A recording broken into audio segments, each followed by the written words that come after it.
Greetings, YouTube. Welcome to Washington, D.C.'s rarest occasion, snow. We can get snow, but we don't normally get snow on a regular basis. But I'm here at the local grocery store, and this grocery store is in D.C., so I normally come here for a different reason other than just grocery shopping. Give you the lay of the land real quick. So we got Rock Creek Park in this direction and some buildings off to the left here. I don't know if it shows up well on camera, but there you go. And the reason why I'm here is because I don't like coming to this location. Oh, man, it's cold outside. I don't like coming to this location because of where it sits at cellular reason wise. So let's show you on the map. Put this orientation north-south. The Naval Observatory is to the north, northeast of my location. So northeast and east of my current location, there's no cell towers at all through this location here. So if they were going to put cell towers up, it's going to be on Wisconsin Avenue, which is the main thoroughfare, or south of Wisconsin for coverage.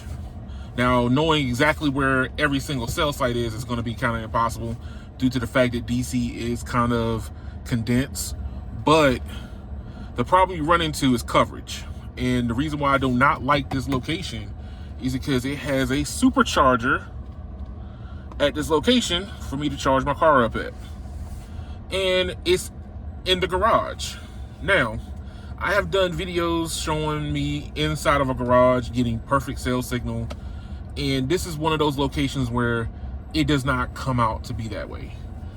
Now, I'm gonna show everybody what it looks like, but I'm gonna first show you what the network speeds are looking like above ground before I go below and show you the interior of the garage. So this garage is not underground. It's basically a garage that's sitting on top of with a grocery store sitting on top of. So this is not an underground parking lot. This is above ground parking with terrible coverage, and I'm going to show you the reason why. So right here, we got T-Mobile to the left, AT&T's in the middle, and Verizon is to the right. So since that's already pulled up.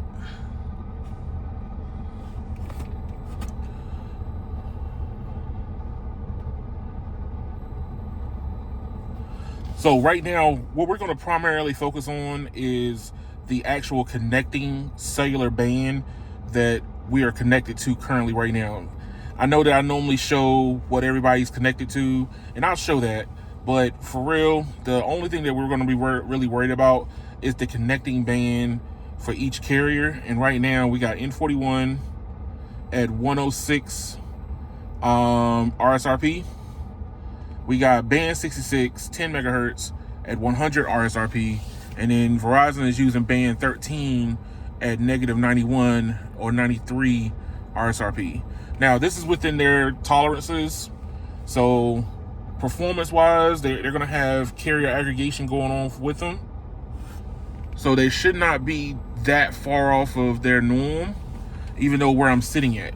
But the problem is when I go inside of the garage. Now, this garage is not small. This is a very high top garage. It's not, the ceiling's not to, even at my height. It's like triple my height, quadruple my height probably.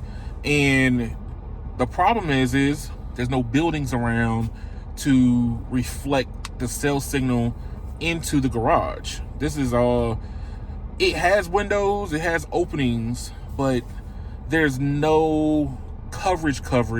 There's no DAS systems that they're going to probably put in anytime soon. And this is going to be kind of a hard location for a couple of years until supercharging becomes more prevalent and everybody starts getting access. But as you can see, 376 down, 13 up, 107 down, 18 up, 124 down, and 8 up. So respectively, AT&T has the better network accessibility. Right behind that is T-Mobile, and then Verizon. So just to give you the baseline of everything, like I normally do,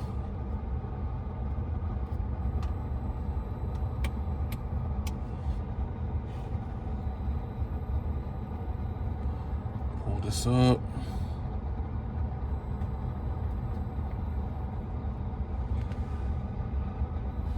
And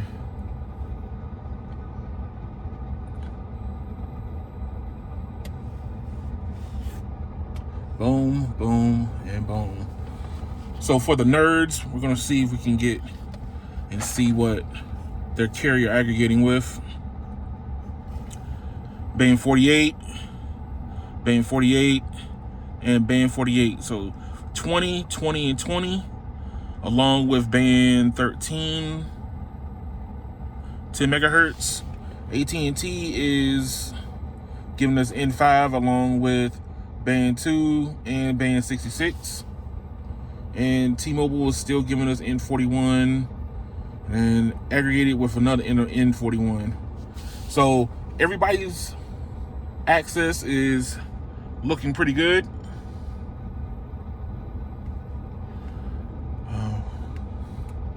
Let's see, fast.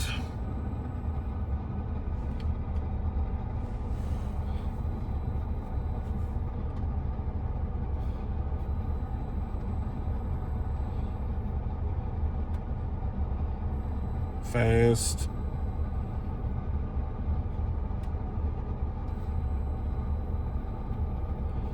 Fast. Verizon is restricting us down. Since we're strictly on LTE, we're going to only get 3.9 megabits per second.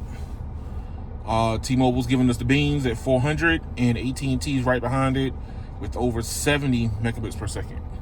Now, the problem with this location is there's not enough buildings.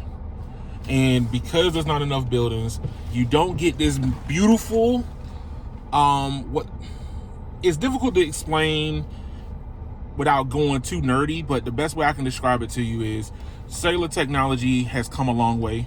And I'm gonna move the car while I'm talking. So cellular technology has come a long way, and instead of you getting direct line of sight, we get this thing called reflection and refraction. Basically, think of it more along the lines of advanced pool playing, but cellular wise. So cellular radio frequencies do not bend corners, but you can make it bounce off of hard surfaces. And because you can make it bounce off hard surfaces, you get beautiful angles that you don't normally would get, especially when you're not line of sight. And let me see if I can show you the lay of the land here. Why this location sucks, because we don't have enough tall buildings around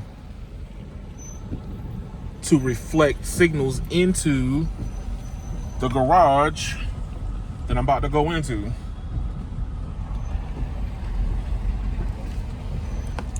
Put this back. Safety first. All right, so we're going into the garage here. This is where I would normally come and supercharge my vehicle at.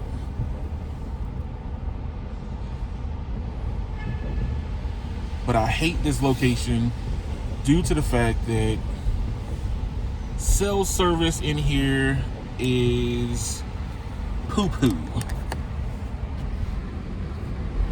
So here is where the superchargers are.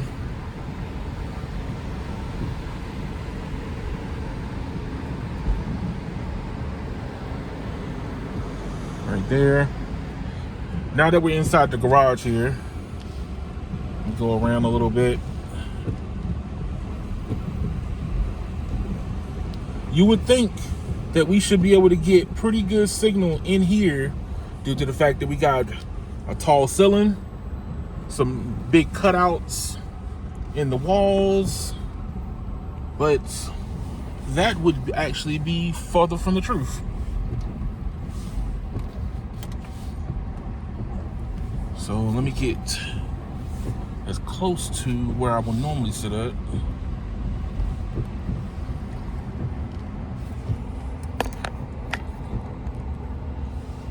Put that back. So one of the reasons why it's important to kind of have tall buildings in a more urban environment is you get better angles when you're trying to bounce signals around. And speed test.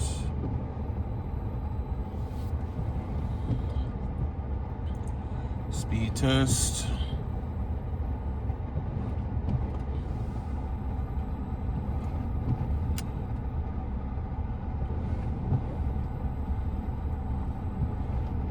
Speed test. Bam, bam, and bam.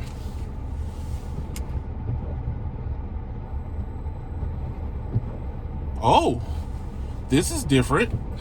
Now, every location inside here is not going to be the same, but as I have tested this out multiple times, it normally is real bad. I've actually had better luck on T-Mobile, but Verizon just dropped. AT&T is still rolling. Let me see if I can get closer to the superchargers first to get the replicate what I've normally been seeing.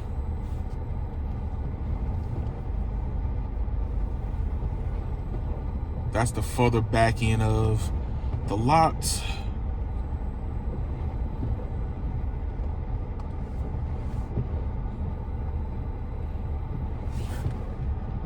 Let's try it again.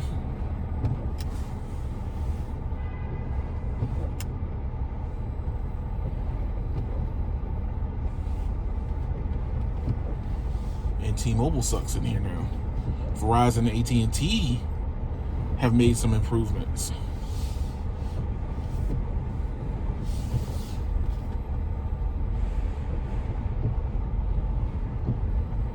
AT&T's drop is still kind of pushing it.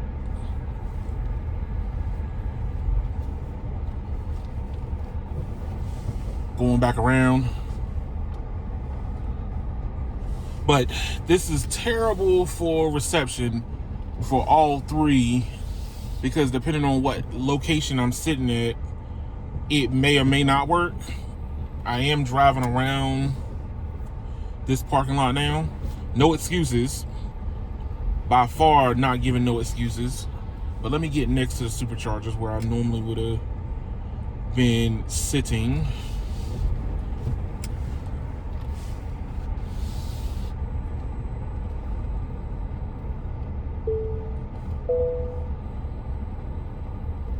All right, this is as good as it's gonna get. I'm not ready to charge my car up, so I can't occupy a spot.